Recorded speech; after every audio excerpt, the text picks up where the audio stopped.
Assalamualaikum warahmatullahi wabarakatuh. Saya Lilik Martono, anggota kehormatan Forum Purnawirawan Perjuang Indonesia, ingin membacakan surat terbuka kami kepada organisasi Muhammadiyah, di mana pada saat tanggal 29 Agustus kami mengirimkan 29 Agustus 2024 kami mengirim surat kepada Sekretaris Umum Pimpinan Muhammadiyah Pusat, yaitu Bapak Profesor Dr. Abdul Mu'i M.Edi. Surat tersebut terkait dengan video kami yang sebelumnya, yaitu terjadinya kebanyakan fraud TV Bank di Bank Jatim. Kami membaca dari medsos, dari media online, bahwa pimpinan atau organisasi Muhammadiyah sudah membuat MOU untuk menginvestasikan dana di Bank Jatim. Kami coba memberi info bahwa fraud yang terjadi di Bank Jatim itu berulang-ulang, dapat dilihat dan browsing di medsos. Kami sebagai auditor dapat menyimpulkan bahwa good corporate governance belum dijalankan sepenuhnya oleh Bank Jatim. Contoh dalam kasus yang video kami sebelumnya, Ibu Sarmini, yang akan saya detailkan apa yang dilanggar. Sekali lagi, untuk Sekretaris Umum Pusat Muhammadiyah harap berpikir ulang atau dirundingkan kembali jika ingin investasi bukan hanya di Bank Jatim, di bank-bank lainnya. Apakah bank ini betul-betul sehat? Apakah bank ini betul-betul sehat dan liquid yang memang bisa bila Muhammadiyah menginvestasi di bank itu dapat menumbuhkan perekonomian rakyat, atau hanya untuk menambal daripada shortnya, tidak ada dananya di bank-bank yang meminta atau memohon kerjasama MOU dengan Muhammadiyah. Karena kami sangat sayangkan kalau menurut kami sekarang ini yang over, yang long dari dana adalah Muhammadiyah. Mungkin juga belasan triliun, ratusan triliun. Jadi jangan sampai dana-dana umat itu dipergunakan tidak sesuai dengan tujuannya, yaitu membantu perekonomian, membantu umat.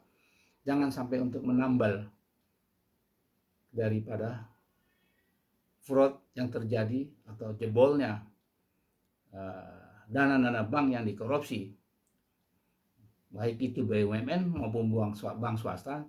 Karena dimanapun, sepengetahuan saya sudah pernah ikut training bahwa musim pilkada, musim pilpres dimanapun di dunia ini, apalagi di Amerika, bank-bank besar dia selalu diawasi oleh auditor dan perangkat aparat penegak hukum, karena mereka memanfaatkan itu. Ya, sudah banyak terjadi kita pada saat tahun 98 BLBI, di mana Bank Indonesia waktu itu ada short, di mana Bank Panin adalah long. Bank Panin terkenal dengan namanya BI Senayan. Saya sebagai mantan kepala Biro Pengawasan di Bank Panin, saya tahu persis, karena yang merekrut saya adalah pemegang saham pengendali Mumin Ali Gunawan. Namun saya tidak mau terlibat dalam transaksi haram. Kami sudah mengembangkan Bank Panin sebesar-besarnya, karena kami menjalankan daripada fungsi audit intern SPF AIB yang ditentukan oleh Bank Indonesia sesuai dengan profesi kami, dan tidak pernah kami menyimpang dari undang-undang dan peraturan OJK yang sudah ditentukan. Walaupun kami harus berbentrok dengan para pemegang saham, para direktur dan para komisaris, di mana direktur dan komisaris Bank Panin adalah boneka. Tapi tidak sakit hati, bukan orang sakit hati, bukan. Boleh tanyakan kepada Gubernur BI, karena semua data sudah kami berikan kepada OJK. Di situ sudah lengkap data-data itu. Inilah kenapa terjadi lagi seperti Danamon simpan pinjam, seperti korporasi, bank-bank yang konvensional dengan semena-mena mengeksekusi daripada debitur-debiturnya karena akibat pembiaran. Tahun 2010 kami audit Panin Bank Banjarmasin, di situ banyak yang namanya rekayasa kredit, investasi bodong. Nah, termasuk juga tahun berikutnya kami audit di Panin Cendana, di mana saat itu sedang digulirkan dari peraturan Bank Indonesia bahwa bank-bank harus menyalurkan kredit mikro. Bang Panin membuat bank mikro khususnya di Cendana. Di situ pun kami menemukan kebanyakan fraud itu dijalankan di Penin Cendana.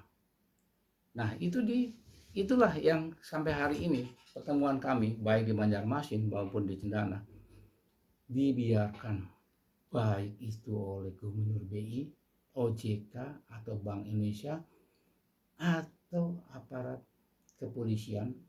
Entah saya bilang oknum atau tidak, saya juga bingung mau bilang itu oknum.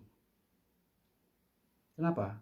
Karena semua laporan tindak pidana Bang Panin, baik itu di Banjarmasin, Bapak nanti boleh dicek dengan sekarang yang ada di Mabes Polri, Brigjen Aswin Cipayung, baik itu di Mabes Polri, di mana sudah ada rekomendasi dari Deputi Pengawasan Bank Indonesia bahwa sudah terjadi tindak pidana perbankan dan harus dilaporkan kepada Kasel. Tapi ujung-ujungnya di SP3.